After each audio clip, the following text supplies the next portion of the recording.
Hey everyone, welcome back for another trip down memory lane. This week, we're not quite hitting that 10-year mark, but we are diving back into a game that nearly derailed my entire freshman year of college.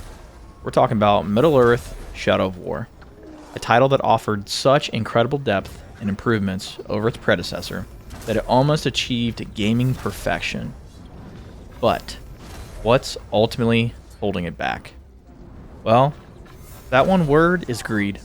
This game, unfortunately, arrived at the dawn of a decade where greedy corporate practices began to plague the industry, ultimately contributing to the downfall of many otherwise fantastic games. Shadow of War was notorious for its introduction of loot boxes, launching right at the start of the game, a feature that thankfully, due to significant community backlash, was removed in July of 2018. It's now been 8 years since this game's release, and sadly, we haven't heard any whispers of a follow-up, suggesting this might be the end of a great series. Personally, I found myself enjoying Shadow of War even more than the original.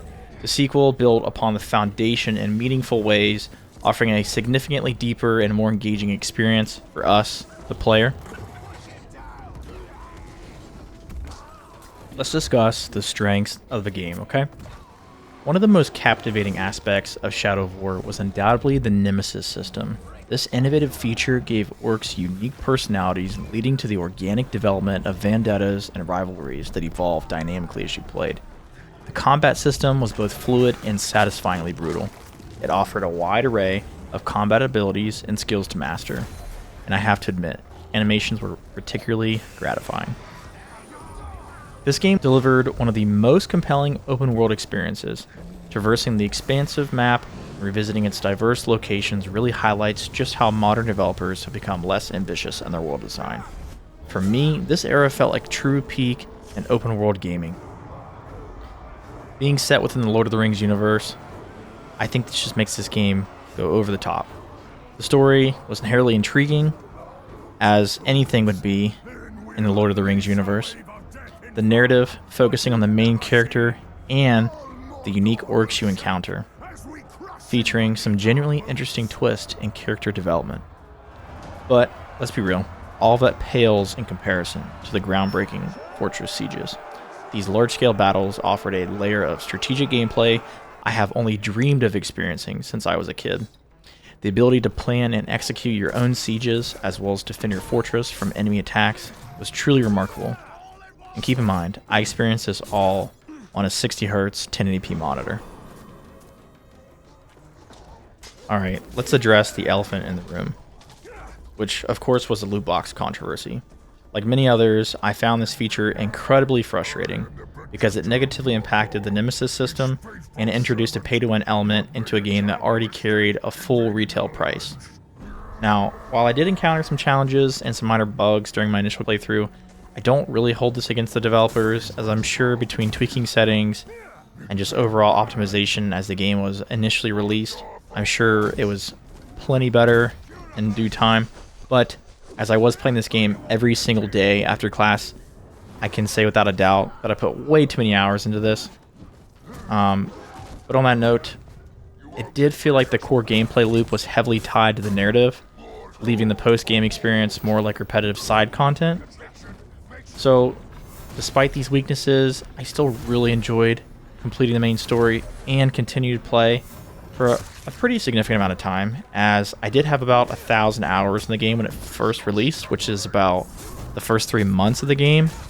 Between the fluid combat and the dynamic progression of the orcs, even with their occasional betrayals, which did keep me invested, it did sometimes hinder gameplay, as I really did put a lot of time into those orcs, and then they would just turn around and try to kill me. So, whether or not you think that's a negative or a weakness really is personal preference, but for me, I didn't personally like that, and I did wish that you could turn that off. Shadow of War fundamentally changed my expectations for open-world games. It spoiled me with the idea of a world that felt truly alive and independent of my direct actions. The nemesis system created a world where orcs remember you, they hold grudges for past encounters, and they even cheat death to return for revenge. It's a unique, but sometimes unsettling relationship with your enemies. You're constantly questioning the loyalty of those around you, which creates a sense of unpredictable tension. Sadly, this game remains the last to truly leverage the innovative Nemesis system, as they've not made any new games since then that carries this amazing, unique, innovative gameplay element. Alright, let's talk about why I think this game is still unique today. Well, of course, we've discussed the Nemesis system, which to this day I don't really think any game has even come close to. And let's be honest, even in 2025, we can still count on probably two hands the number of games that offer this level of in-depth story and characters. The cheating death mechanic for enemies remains a unique element, adding a layer of persistent challenge and frustration. Especially when your own orcs decide to turn on you, I really can't wrap my head around that. Which surprisingly makes you respect the orcs in a strange way, as, even though they're under your control, they can still, retain a degree of autonomy, which, hey, you gotta respect them for that, right? The skill tree also in the game is pretty noteworthy. It offers a very elaborate progression system with complex gear, which, kind of going back to the loot boxes, really ruined the gear system when it first released. That's definitely something that I wish they would have, addressed a little quicker, but that's fine. Because this is one of the few games where I found the level of gear management was acceptable, as, well, let's be honest. There's some other games that definitely didn't do it correctly and definitely drew you out of the experience as a whole.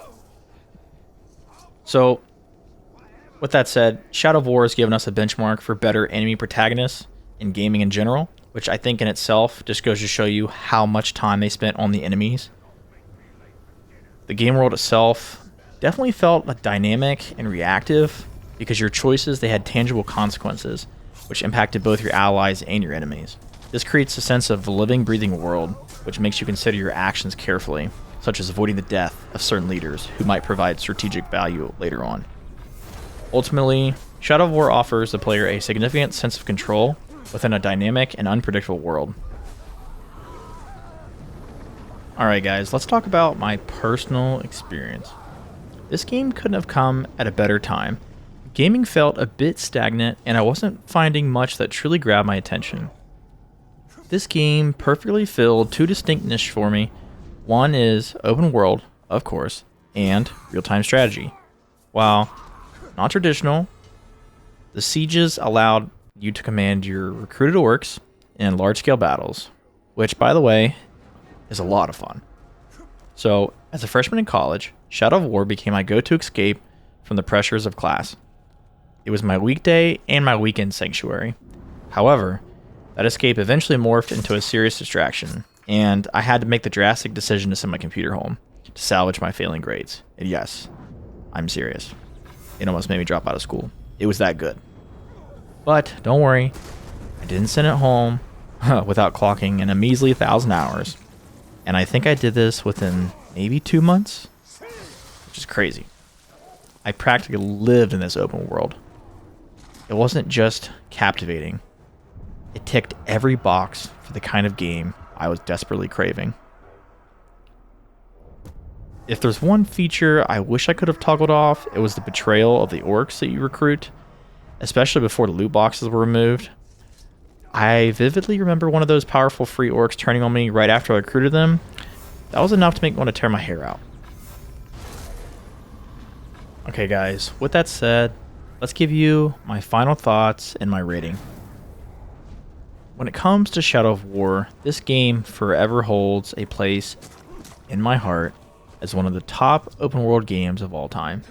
Whether you're a newcomer or maybe a returning player, the ever-evolving Nemesis system ensures a constant, fresh, and unique experience.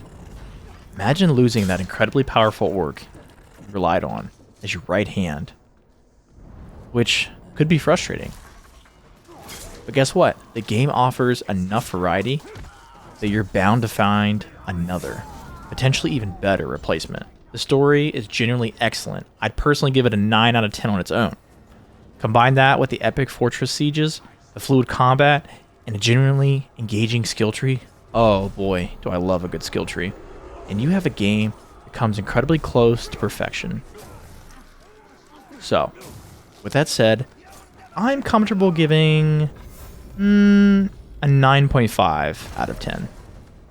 No game truly deserves a perfect score, but this one comes really close, only being held back by the initial inclusion of loot boxes. Yes, I know. So, with that said, what are your thoughts? Do you consider Shadow of War to be one of your top 10 games? Did the loot box controversy deter you from playing it? Have you even experienced it? And if not, I highly recommend you give it a shot. It's a game that's full of surprises. And with that said, guys, I hope you're all enjoying these nostalgic video games, as they are truly a deep dive into our childhood and what made it so great. I'd like to know, what games would you like us to revisit next? Have we covered your personal favorite yet? Or are you still waiting with every last breath? So remember, guys, if you enjoyed these videos, please be sure to leave a like and subscribe to the channel to help me on the road to partnership, which hopefully will be pretty soon. And as always, guys, hit that notification bell to stay updated on our streams and nostalgic videos. I'll see you next time.